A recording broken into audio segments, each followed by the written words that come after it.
Hi everyone, स्वागत है आप सभी का एजुकेशन के 98 यूट्यूब चैनल में। सो फ्रेंड्स, आज हम कवर करने वाले हैं भारतीय राज्य व्यवस्था का 19वां अध्याय प्रधानमंत्री के 20 इम्पोर्टेंट प्रश्न है और ये भाग दूसरा है। जी गाइस, ये भाग दूसरा है। पहला भाग जो है हमने कवर कर चुके हैं। अगर आपने अभी तक उसको नहीं देखा है तो आप प्लीज़ जाकर प्ले लिस्ट में चेकआउट कर सकते हैं इसी यूट्यूब चैनल में। तो चलिए आज की क्लास हम शुरू करते हैं और कवर करते हैं आज के मोस्ट इम्पोर्टेंट प्रश्न है 20 प्रश्न है। सो फ्रेंड्स, ये रहा पहला प्रश्न है आपके सामने।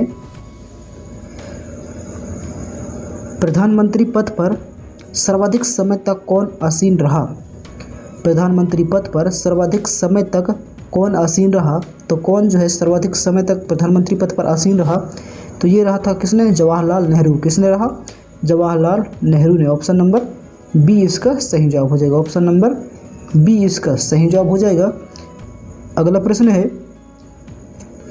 प्रधानमंत्री पद पर किसी एक कार्यकाल के लिए सबसे कम समय के लिए कौन आसीन रहा? तो सबसे कम समय के लिए कौन आसीन रहा किसी एक कार्यकाल के लिए?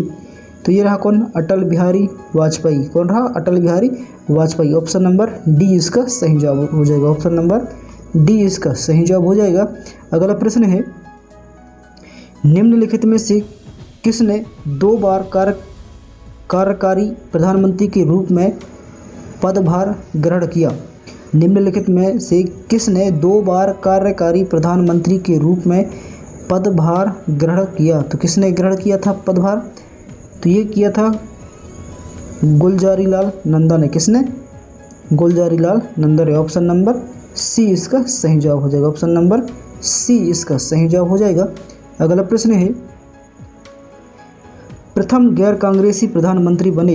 प्रथम गैर कांग्रेसी प्रधानमंत्री बने तो कौन बने थे प्रथम गैर कांग्रेसी प्रधानमंत्री? तो ये बना था कौन? मोरारजी देसाई। कौन बना था? मोरारजी देसाई बना था। ऑप्शन नंबर डी इसका सही जवाब हो जाएगा। ऑप्शन नंबर डी इसका सही जवाब हो जाएगा। अगला प्रश्न है, सबसे कम उम्र में प्रधानमंत्री पद पर आसीन होने वाले व्यक्ति हैं।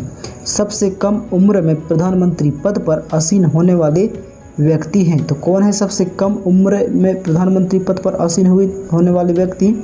तो वो है कौन? राजीव गांधी। कौन है? Rajiv Gandhi. Option number A इसका सही जवाब हो जाएगा। ऑप्शन नंबर ए इसका सही जवाब हो जाएगा। अगला प्रश्न है, सबसे अधिक उम्र में प्रधानमंत्री पद पर आसीन होने वाले व्यक्ति हैं। सबसे अधिक उम्र में प्रधानमंत्री पद पर आसीन होने वाले व्यक्ति हैं। तो कौन है सबसे अधिक उम्र में प्रधानमंत्री पद पर आसीन होने वाले व्यक्ति? तो वो है कौन? मोरारजी देसाई। कौन है? Morarji Desai. Option number C इसका सही जवाब हो जाएगा। ऑप्शन नंबर सी इसका सही जवाब हो जाएगा। अगला प्रश्न है, प्रधानमंत्री पद से पद त्याग करने वाले प्रथम व्यक्ति हैं। प्रधानमंत्री पद से पद त्याग करने वाले प्रथम व्यक्ति हैं। तो कौन है प्रथम व्यक्ति? तो वो है मोरारजी देसाई। कौन है? Morarji Desai. Option number C इसका सही जवाब हो जाएगा। ऑप्शन नंबर सी इसका सही जवाब हो जाएगा।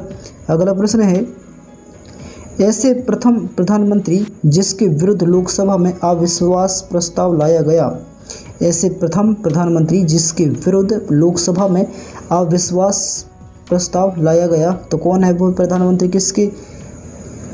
किसके लिए जो है लोकसभा में अविश्वास प्रस्ताव लाया गया?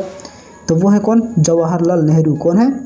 जवाहरलाल नेहरू के लिए। ऑप्शन नंबर ए इसका सही जवाब हो जाएगा। ऑप्शन नंबर ए इसका सही जवाब हो जाएगा।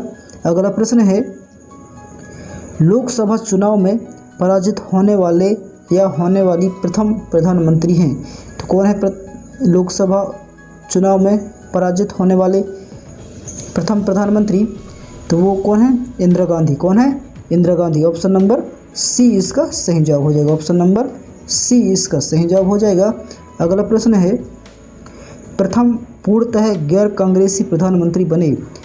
प्रथम पूर्णतः गैर कांग्रेसी प्रधानमंत्री बने तो कौन बने थे? तो ये बने थे अटल बिहारी वाजपेयी। कौन बने थे? Atal Bihari Vajpayee. Option number D इसका सही जवाब हो जाएगा। ऑप्शन नंबर डी इसका सही जवाब हो जाएगा।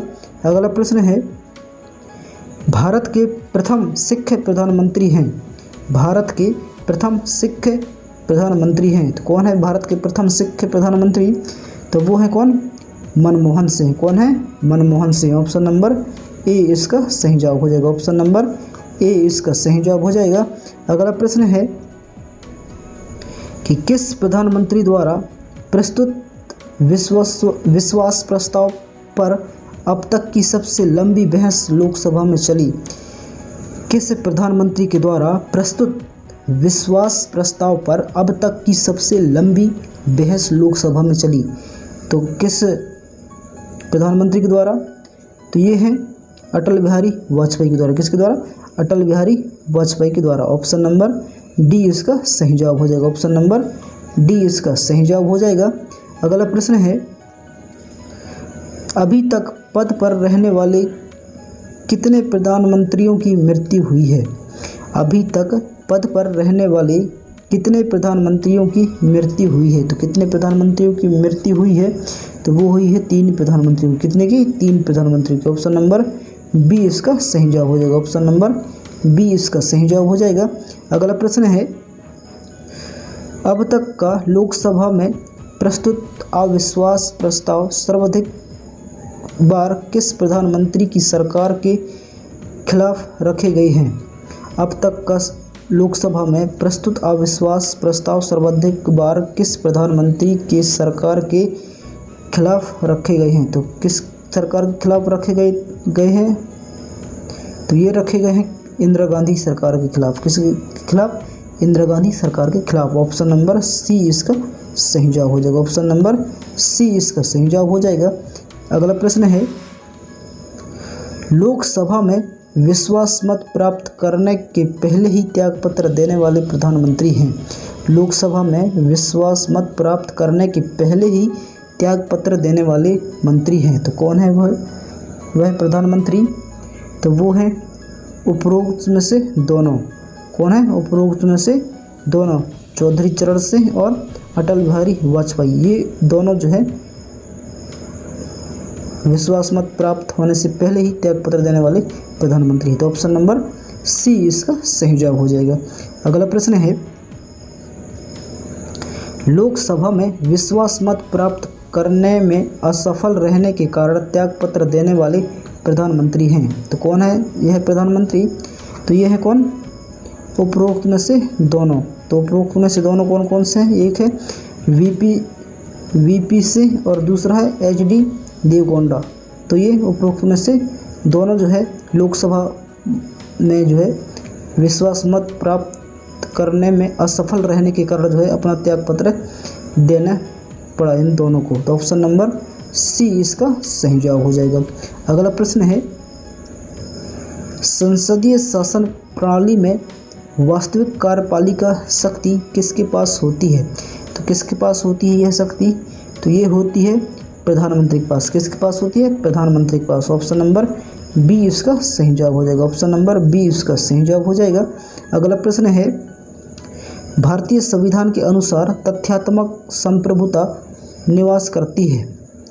भारतीय संविधान के अनुसार तथ्यात्मक संप्रभुता निवास करती है तो किस में निवास करती है? तो ये करती है प्रधानमंत्री में। किस में? प्रधानमंत्री में। ऑप्शन नंबर सी इसका सही जवाब हो जाएगा। ऑप्शन नंबर सी इसका सही जवाब हो जाएगा। अगला प्रश्न है किस दल ने 2 वर्ष के समय में 2 प्रधानमंत्री दिए? किस दल ने 2 वर्ष के समय में 2 प्रधानमंत्री दिए? तो किस दल ने दिए थे? तो ये दिए हैं जनता पार्टी ने। किसने दिया? जनता पार्टी ने। ऑप्शन नंबर बी इसका सही जवाब हो जाएगा। ऑप्शन नंबर बी इसका सही जवाब हो जाएगा। अगला प्रश्न है आज का अंतिम प्रश्न है वर्ष 1975 से 1977 के बीच आपातकाल के दौरान भारत के प्रधानमंत्री कौन थे? तो कौन थे आपातकाल के दौरान भारत के प्रधानमंत्री? तो ये थे कौन? इंदिरा गांधी। कौन थे? Indira Gandhi. Option number D इसका सही जवाब हो जाएगा। ऑप्शन नंबर डी इसका सही जवाब हो जाएगा।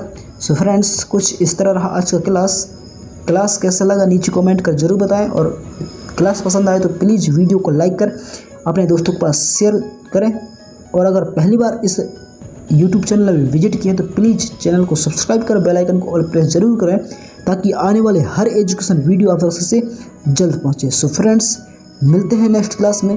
तब तक के लिए जय हिंद, वंदे मातरम। अपना ख्याल रखिए और तैयारी करते रहिएगा।